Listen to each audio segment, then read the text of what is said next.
Para acompanhar as mudanças de um mundo em constante transformação, é preciso ter flexibilidade para aprender, desaprender e reaprender.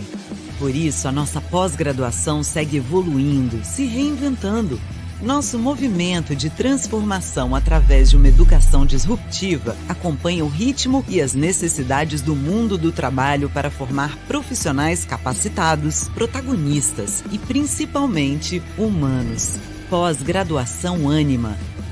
Você transforma, a pós-graduação evolui. Olá, muito boa noite a todos e todos os presentes. Tudo bem? Espero que estejam bem, com muita saúde. Eu sou o professor Matheus Lins, sou coordenador das pós-graduações em Direito da Regional Nordeste do Ecossistema Ânima. E estou muito feliz de estar aqui com vocês hoje. Muito feliz, de estarmos aqui no nosso evento, um evento do nosso ecossistema Ânima, que é intitulado O Conhecimento que Move Sua Carreira, que é a nossa aula magna das nossas pós-graduações em Direito do ecossistema Ânima, das nossas pós-graduações em geral. Hoje, nós temos um tema específico do direito, e gostaria de agradecer, evidentemente, a todos os que estão presentes, todas e todos que estão presentes, a toda a comissão que é responsável por elaborar esse projeto, inclusive em nome do professor Leodoro e todos os coordenadores também em conjunto comigo, os coordenadores acadêmicos de outras áreas, o pessoal do marketing, o pessoal do áudio e vídeo, todos que estão aqui presentes. E, sem delongas, eu gostaria já de passar a palavra ao nosso professor Rodolfo Pamplona Filho. Que alegria de receber o professor Rodolfo Pamplona Filho aqui nas nossas pós-graduações. Uma felicidade muito grande. Eu que fui aluno do professor Rodolfo, na graduação, na pós-graduação, no mestrado, o tanto que ele contribui para mim, no âmbito acadêmico. E gostaria de demonstrar, de trazer, primeiramente, apresentar o professor Rodolfo, falando um pouco do seu currículo e falando também sobre o tema da sua abordagem. Professor Rodolfo Pamplona Filho é juiz titular da 32ª Vara do Trabalho de Salvador, professor titular de Direito Civil e Direito Processual do Trabalho da Unifax, Universidade de Salvador, professor associado 4 da graduação e pós-graduação, mestrado e doutorado em Direito da UFBA, Universidade Federal da Bahia, coordenador do curso de especialização em Direito e Processo do Trabalho da Faculdade Baiana de Direito e do curso de especialização online em Direito e Processo do Trabalho do SES, cursos online.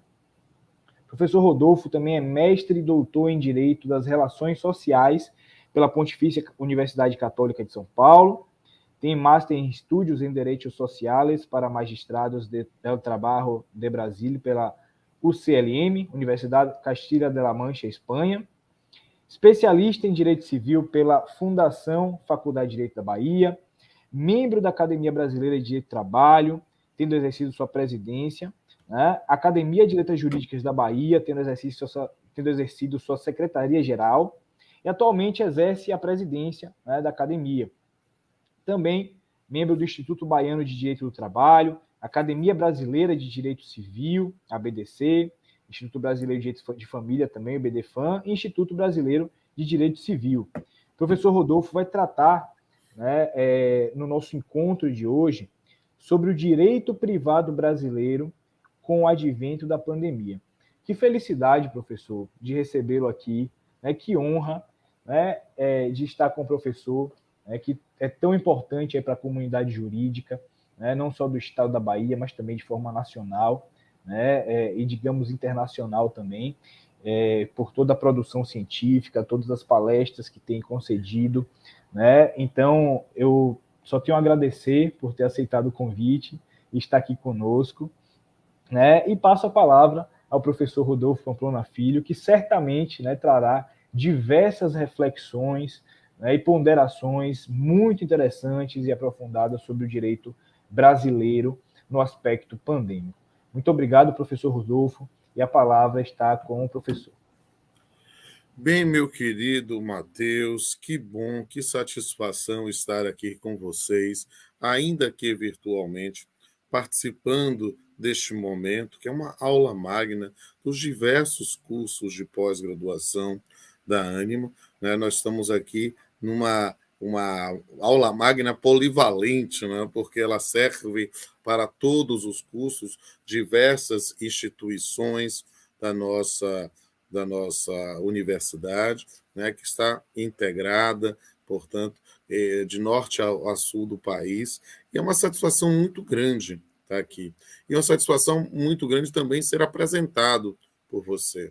Eu costumo dizer que eu já estou dobrando o cabo da Boa Esperança, já são 26 anos no magistério ininterrupto, né? E aqui de Unifax já são 22, né? Eu comecei a primeira turma da Unifax, né, no ano de 2000, e vi o curso crescer e despertar diversos talentos, inclusive você, né, que é a cria da casa, né, fez a nossa graduação no curso de Direito da Unifax, fez o mestrado em Direito, Governança e Políticas Públicas, também da Unifax, e hoje atua na coordenação. Para mim é uma satisfação muito grande vê-lo, porque o sonho de todo professor é que seus alunos se tornem melhores do que ele. Eu consegui ainda na atividade ter esse sonho realizado. E eu quero dizer a todos e todas que estão nos assistindo da minha satisfação. Eu não sei de qual curso, de qual unidade, de qual instituição de ensino superior, qual IES da Ânima você está me ouvindo, mas seja muito bem-vindo, seja muito bem-vinda aos cursos de pós-graduação dessa instituição que agrega instituições de ponta de todo o país. E, nesse momento, participando dessa pós-graduação conosco. Eu quero dizer que eu estou à sua disposição, né, para a gente trocar figurinhas, impressões. Então, olhe lá no meu Instagram, é o meio que eu uso mais, é R Pamplona Filho, né, de Rodolfo Pamplona Filho, R Pamplona Filho, pode me seguir lá. Se quiser, poste uma foto de você assistindo essa aula, me marque que eu repostarei. Será uma enorme satisfação ter esse contato e começar um contato virtual, quem sabe para algum dia em que o destino nos permitir também termos esse contato presencial. Nessa linha, eu quero dizer a todos e todas que eu vou fazer um panorama sobre o direito privado com a pandemia. E acho que a melhor forma de iniciar essa palestra não é com nenhum jurista, mas sim com Lulu Santos e Nelson Mota. Nada do que foi será, de novo do jeito que já foi um dia, tudo passa, tudo sempre passará, inclusive a pandemia. Nós estamos hoje vivendo uma nova fase, né? A pandemia não terminou. Nós estamos suspendendo medidas de contenção, mas mantendo o distanciamento social, estamos retomando atividades presenciais, né? Voltamos a ter um contato depois de 2 anos de atividades só na modalidade telepresencial, mas continuamos também na modalidade telepresencial, como está sendo nessa aula. Por quê? Porque, de fato, o que aconteceu? A pandemia acabou gerando uma modificação de costumes. Eu voltei à graduação, né, depois de 2 anos em aulas telepresenciais, e chega a ser, parece uma coisa folclórica. Os alunos, oi, professor, há quanto tempo? E eu não tinha a menor ideia de quem seja, porque eu dei aula para pessoas que eram um quadrinho para mim. Eu não, alguns abriam a câmera, mas a maioria de câmera fechada, com um ícone, com algo do gênero, eu tinha que me adaptar. Então, eles me conheciam e eu não os conhecia. Então, foi muito interessante dizer prazer, Rodolfo Pamplona. Oi, professor, você me conhece, não? Eu queria saber quem é você, de qual turma, porque nós passamos a lidar com uma nova realidade. E perceba, é preciso fazer o resgate histórico, né? É preciso entender que, nesse ponto, nós, se estivéssemos em 2018, 2019, antes da pandemia, e disséssemos que iríamos fazer um curso online, muitos teriam resistência, muitos teriam dificuldade de aceitar, de dizer, de olha, vai fazer, não vai fazer, eu não sei, será que isso vai ser legal? E de repente nós ganhamos uma expertise nos meios de comunicação telepresencial que não tínhamos a menor dimensão do que seria. Isso é algo muito interessante. Sabe por quê? Porque, de fato, nessa linha, eu costumo dizer com certa frequência, né, que a pandemia acabou funcionando tal qual uma enzima. O que é a enzima? Uma substância que acelera a reação, né, de determinadas substâncias, de determinados órgãos. Então, ela funcionou como uma enzima, ganhando tempos em que a gente não imaginava. Eu digo com pureza d'alma, eu não aceitava convites para participação em eventos telepresenciais antes de 2020, né? Mas em 2020, em plena pandemia, fiz mais de 400 lives, né? Eu fazia literalmente uma maratona de lives. E dentro dessa linha, ganhei uma expertise na comunicação, né? Ainda mais a minha condição de poliamor, né? De poliamorista, de amar o direito civil e o direito do trabalho ao mesmo tempo, né? Eu passei a dialogar com pessoas de todo o país, fazendo realmente, tendo um alcance que nunca imaginei, né? Eu fico brincando, dizendo aí que o Instagram, que é a rede social que eu uso mais, de repente bombou. Eu tinha no começo da pandemia, sei lá, 30 mil seguidores, parecia muito, mas eu cheguei a 192 mil.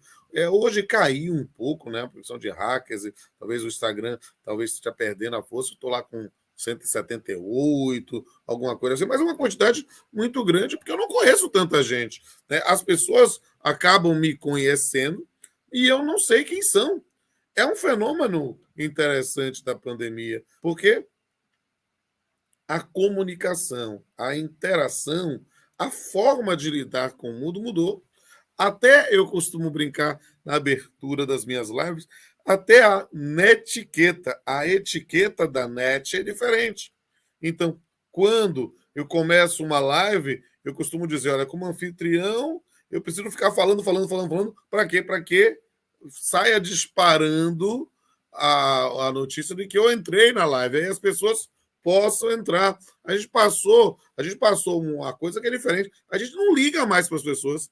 A gente manda um WhatsApp, eu posso ligar, e quem liga direto a gente se irrita. Por quê? Porque interrompe muitas vezes uma comunicação, porque essa máquina de fazer doido, né, de repente passou a gerar uma situação de uma dependência. A gente faz reuniões, a gente se comunica, a gente interage aqui o tempo todo. E aí, se alguém liga, interrompe a comunicação, a videoconferência, de pô, por que você está ligando? Ah, você não mandou a mensagem? Não. Então, é algo, né, que a gente vai interagir. Então, é preciso ver que a gente tem um mundo diferente. E a proposta da minha live, não, da minha aula magna, é falar sobre o direito privado na pandemia. É isso mesmo, e a gente vai fazer nessa perspectiva. Eu quero falar do direito civil e do direito do trabalho, mas também falando sobre o direito do consumidor, o direito empresarial. Nós estamos realmente vivendo uma fase completamente diferente. E isso é algo que gera um sentimento contraditório logo no começo. Por quê? Porque ninguém poderia imaginar que a gente viveu o que nós vivemos. Se em dezembro de 2019 uma mãe de nada vida falasse naquelas previsões apocalípticas do final do ano, que a gente ia passar quase 2 anos, né, em comunicação telepresencial, quase 2 anos sem contato presencial com a maior parte das pessoas, a gente vai dizer, tá maluco, surtou, pirou. Só que o inviável, o impossível, o improvável tornou-se realidade. E nós, de repente, vivemos uma situação muito estranha. Nós passamos a discutir novos temas, vacinação, vacinação compulsória. Nós viramos sommelier de vacina. Ah, não, eu tomo a Pfizer, eu tomo a AstraZeneca. Não, nós estamos vivendo um mundo diferente. E isso, né, dentro da perspectiva das nossas relações sociais. Mas no direito isso também foi sentido e com um grande impacto. A primeira manifestação normativa da pandemia é talvez a Lei 13.979, a 13.979, de 6 de fevereiro de 2020. Ela dispõe sobre as medidas para enfrentamento da emergência de saúde pública de importância internacional decorrente do coronavírus, responsável pelo surto de 2019, né? E aí ela indicou diversas medidas que poderiam ser adotadas. Aqui eu já começo a falar do direito privado, mas falando do direito do trabalho. Olha só, o artigo 5º, aqui, puxando aqui o artigo 5º, inciso... Puxar aqui... Adoro isso aqui. Estou puxando da tela e para copiar a vocês. O artigo 5º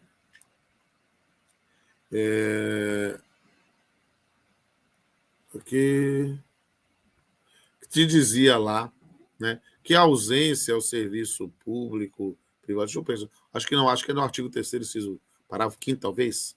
Aqui, quarto, é que é tanto subdivisão que a gente fica atrapalhado com isso aqui. Deixa eu puxar aqui.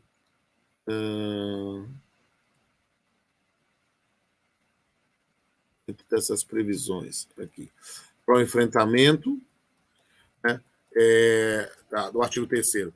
As autoridades poderão adotar isolamento, quarentena, determinação de exame, né, uma quantidade enorme de restrições e de medidas, e fala, inclusive, de vacinação e outras medidas profiláticas.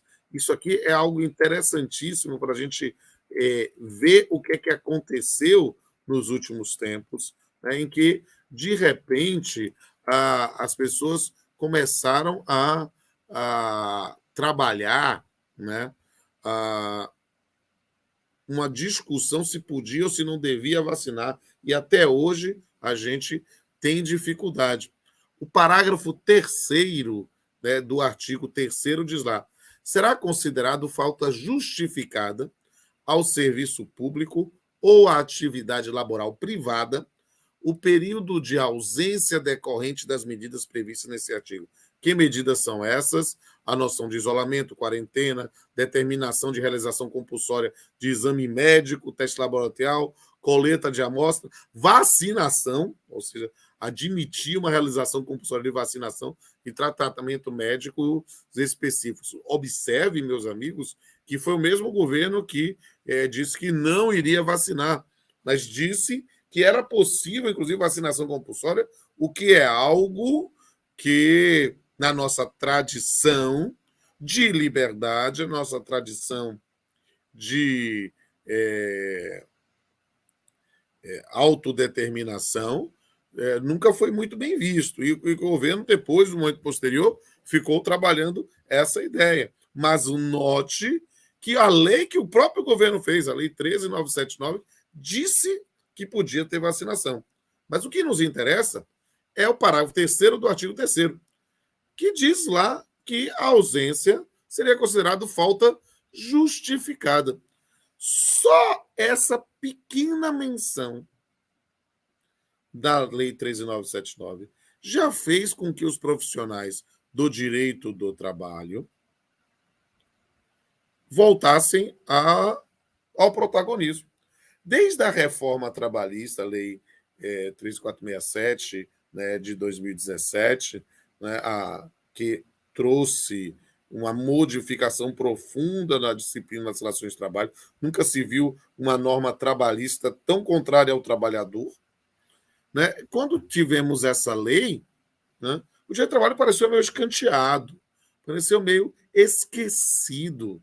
Ora, de repente, a Lei 13.979 simplesmente dizendo que a ausência era falta justificada do serviço público ou privado, fez com que o direito do trabalho, que estava meio desprestigiado, retomasse um protagonismo.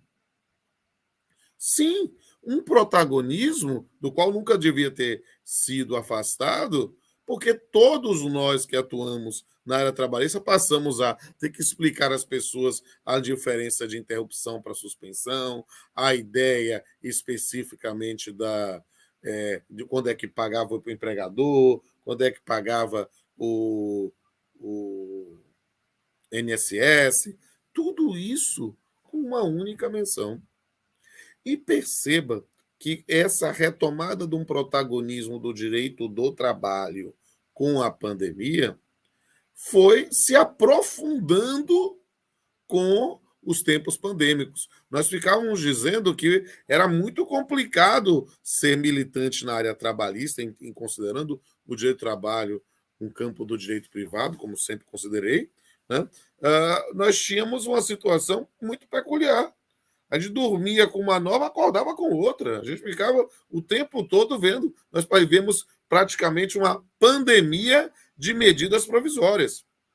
Isso se revelou algo muito peculiar na MP 927, na MP 936, também depois nas MPs 937, 938, 939, uma quantidade enorme, muitas delas convertidas, né? Algumas convertidas em lei, como a 936, que virou a Lei 14.020, mas a MP 927 não foi convertida, caducou, e aí fez a necessidade do governo fazer uma nova medida, nesse caso a 1046, que é a MP 927 Reloaded, né, 2.0, e também a 1045 para prorrogar o benefício emergencial.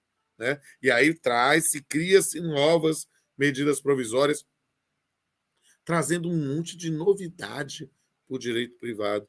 Né? A discussão sobre o banco de horas invertido, as novas disciplinas do teletrabalho, a mudança até para alçar o teletrabalho. Né? De repente, a gente começou a verificar antecipação de férias, antecipação de feriados, discutindo questões que não eram tão comuns e tudo, de repente, gerando um aprendizado, uma expertise que não se pode fechar os olhos.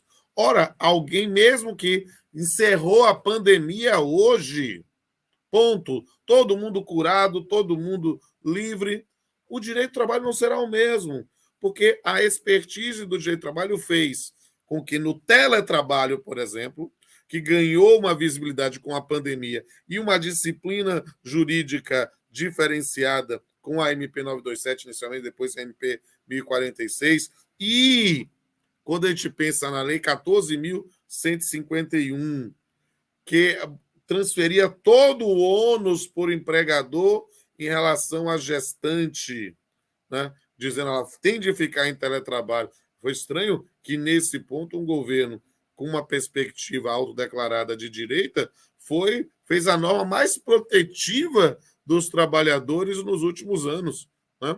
Em que transferia totalmente o ônus para o empregador. Claro que ela depois foi, entre aspas, flexibilizada ou amenizada, né, com a ideia da vacinação, com a ideia de um direito de recusa à vacinação, e aí poder fazer. Mas perceba, a expertise, toda a experiência que tivemos no direito do trabalho, entendido como uma parte do privado, veio para ficar.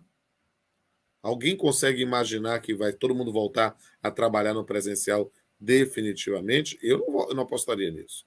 Nós temos agora um novo modelo de transmissão e com novos problemas, porque os meios de comunicação, o assédio moral virtual, nós temos vários temas aí relacionados.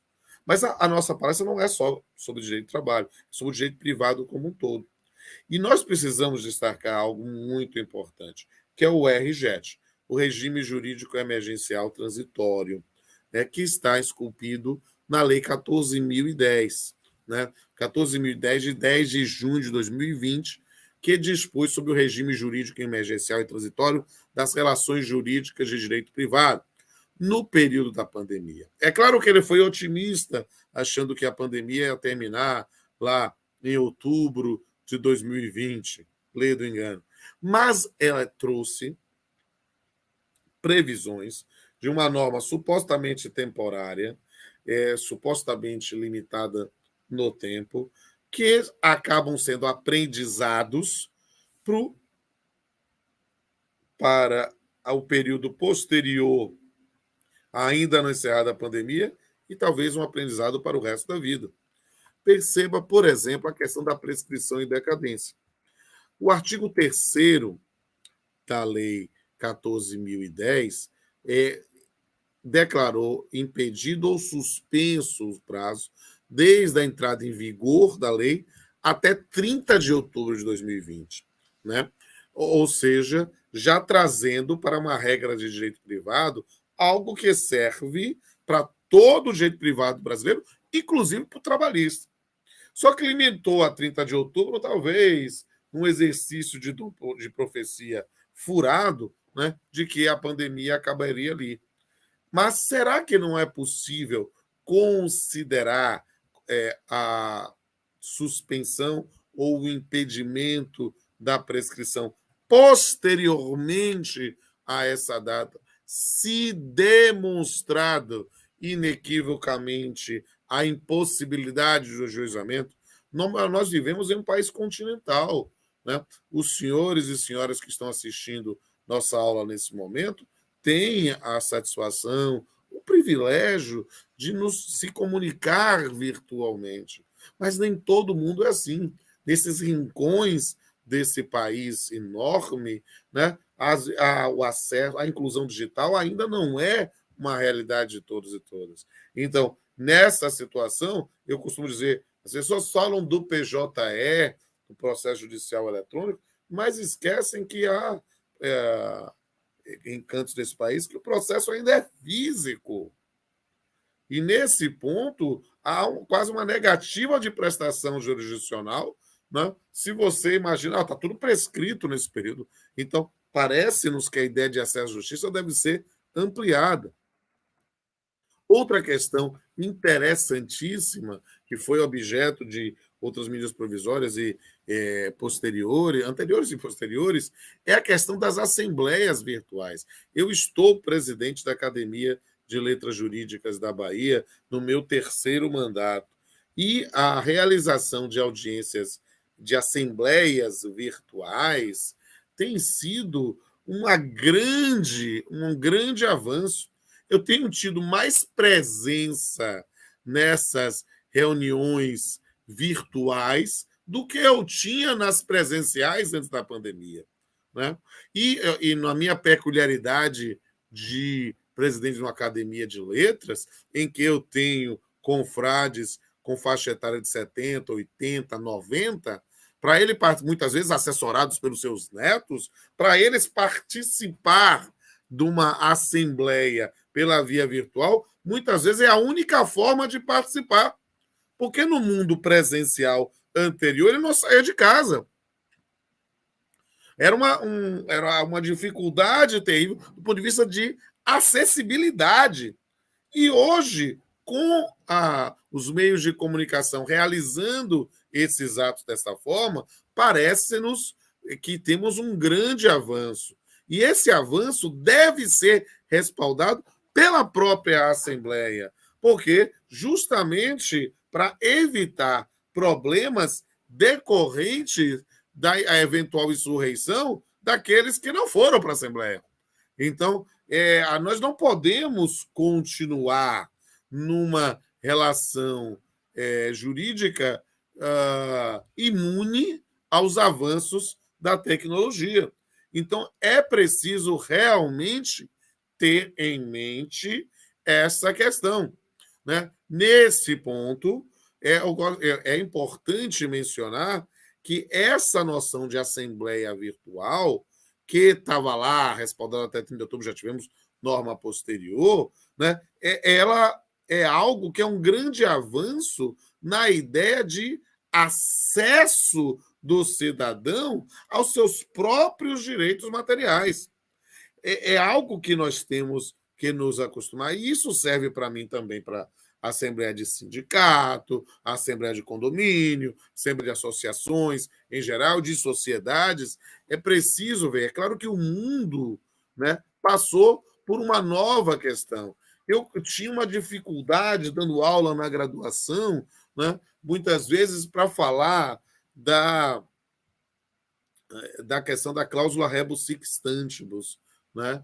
A explicar para o aluno a ideia da teoria da imprevisão, da resolução por onerosidade excessiva, resolução por onerosidade excessiva. De repente, com a pandemia, eu tenho na prática uma quantidade enorme de situações fáticas mostrando que aquilo que foi pensado para a Lei Fayot, lá em 1918, que não estava expresso no Código Civil 16, naturalmente, mas que a jurisprudência construiu no Brasil e que veio a ser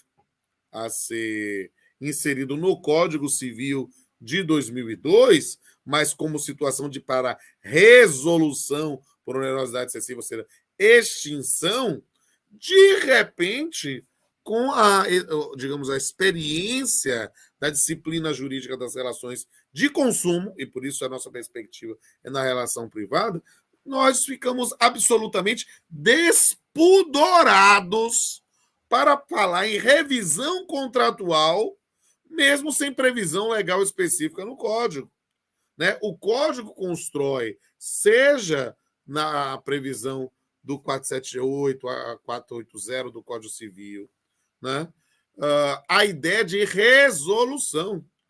A Lei 14.010 passa em resolução e resolução, mas acrescenta a ideia de revisão. E aí o que acontece? Nós temos no Código Civil previsão só de resolução, mas no Código de Defesa do Consumidor há regras específicas lá na Lei 8.078, mas também na Lei 8.245, né? Situações de revisão contratual. O que é que nós vemos isso? A situação fática, muitas vezes, ela evoca questões relevantes. Ora, meus amigos, ora, minhas amigas. Uma coisa na relação de consumo. E na relação de consumo, por às vezes, com uma instituição educacional, é verdade. Só que a gente, sabe, aquela ideia que nunca comeu mel quando come se lambuza. Às vezes, a gente precisa entender que soluções uniformes não realizam justiça. Porque nós tivemos situações de consumidores que não precisaram, ou não precisavam, em tese, de uma revisão contratual, porque continuaram recebendo seus salários de qualquer forma. Houve inflação para todo mundo, mas isso é para todo mundo. Inclusive para o prestador de serviço. Mas outros que tiveram seus contratos suspensos ou redução salarial, ou mesmo tiveram seus postos de trabalho extintos.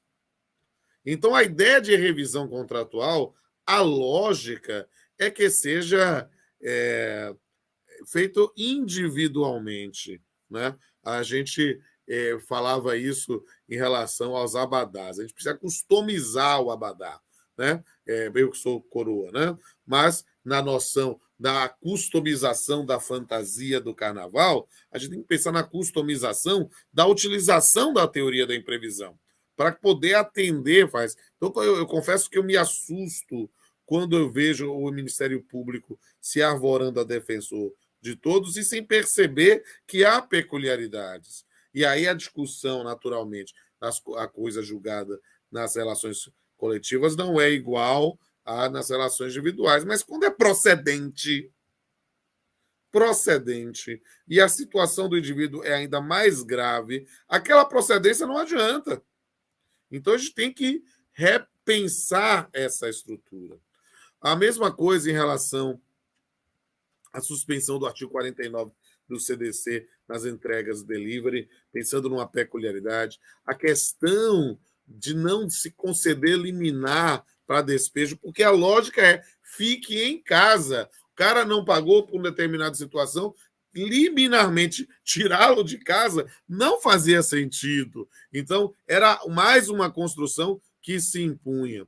Né? A própria noção do regime concorrencial, trabalhar nessa perspectiva de forma mais ampla, toda a noção das assembleias dos condomínios edilícios, e no campo do direito de família e sucessão, a questão sobre a prisão civil, né? Que ela acabou sendo esvaziada por uma peculiaridade.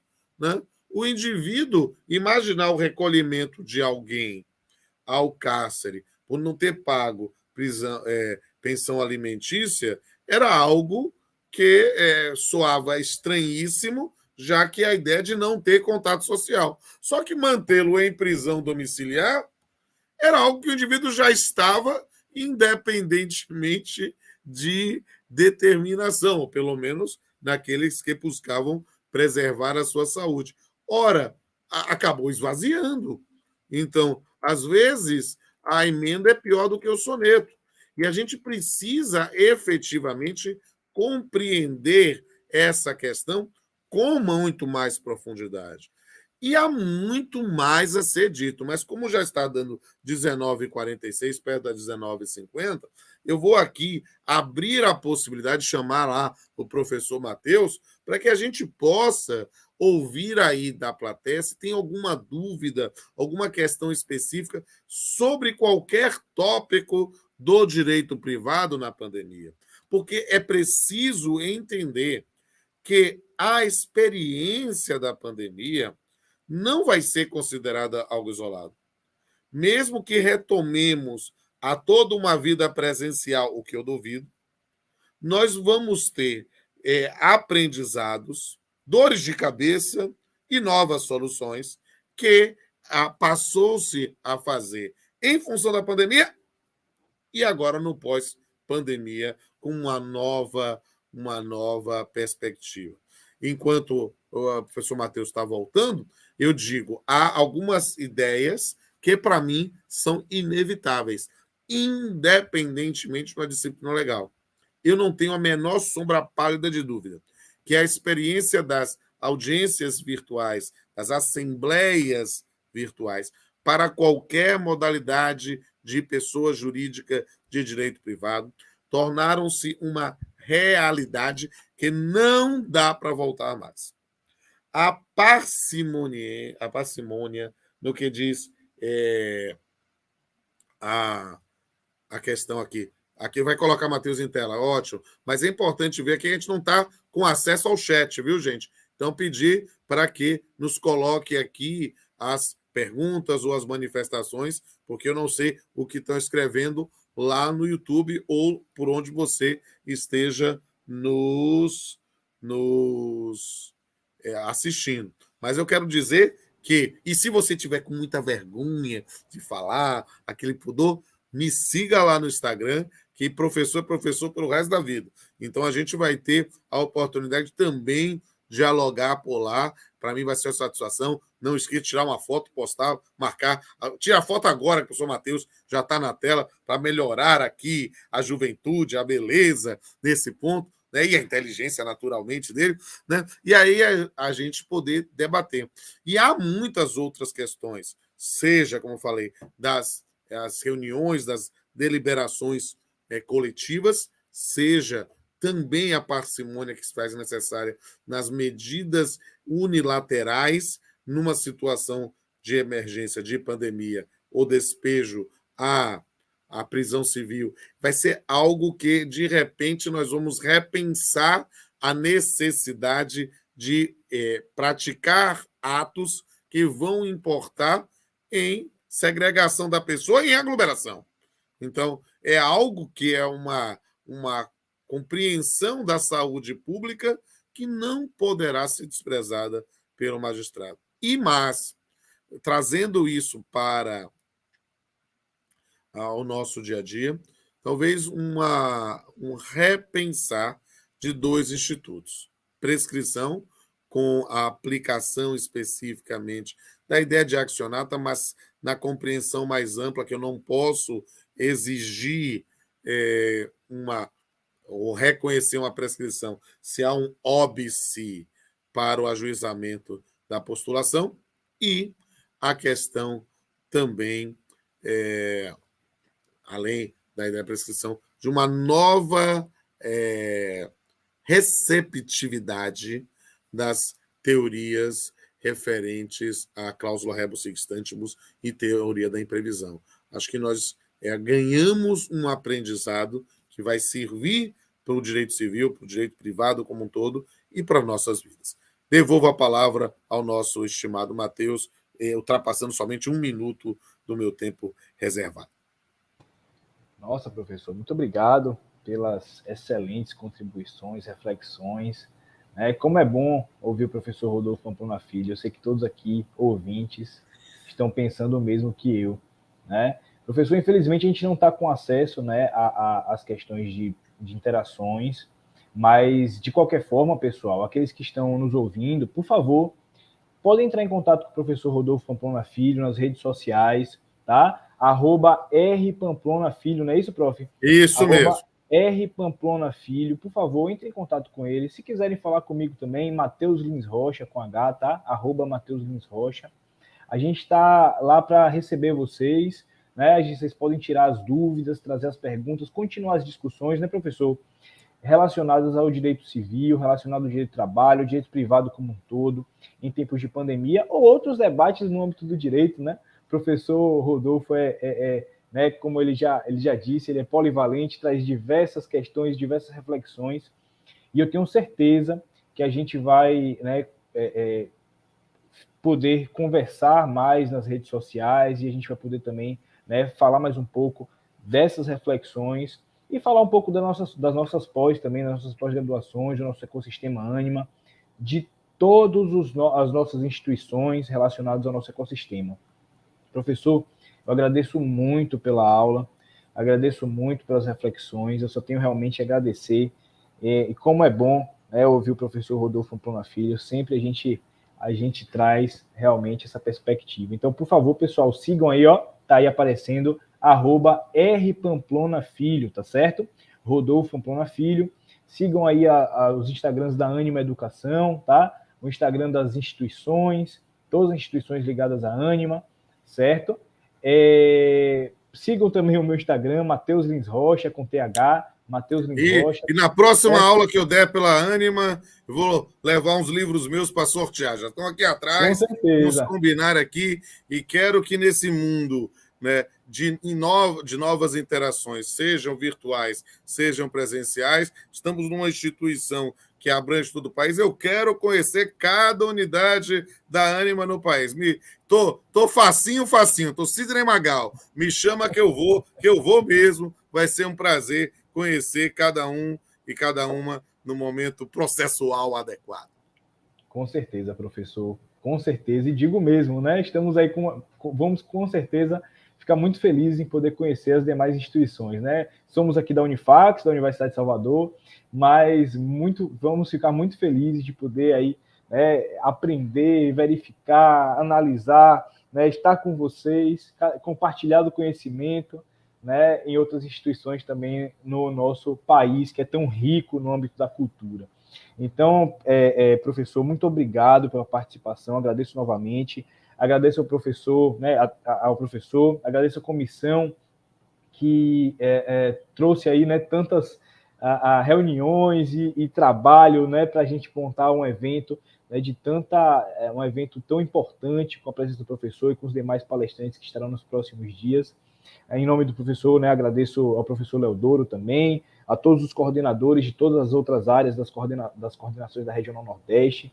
Agradeço a todas as pessoas e representantes da nossa Ânima Educação em todas as regionais, certo? Agradeço o pessoal do marketing, o pessoal do áudio e vídeo, todo mundo que teve uma participação, né, de forma direta ou indireta nesse evento, e a todos os ouvintes. Muito obrigado por estarem presentes. Estamos à disposição de vocês nas nossas redes sociais, nossos e-mails, tá? Estamos aqui sempre à disposição para poder atendê-los da melhor forma possível. Então, muito obrigado, agradeço a todos e todos, e desejamos uma boa noite a todos e todos os presentes. Tchau, tchau, boa noite. Boa noite a todos e todas.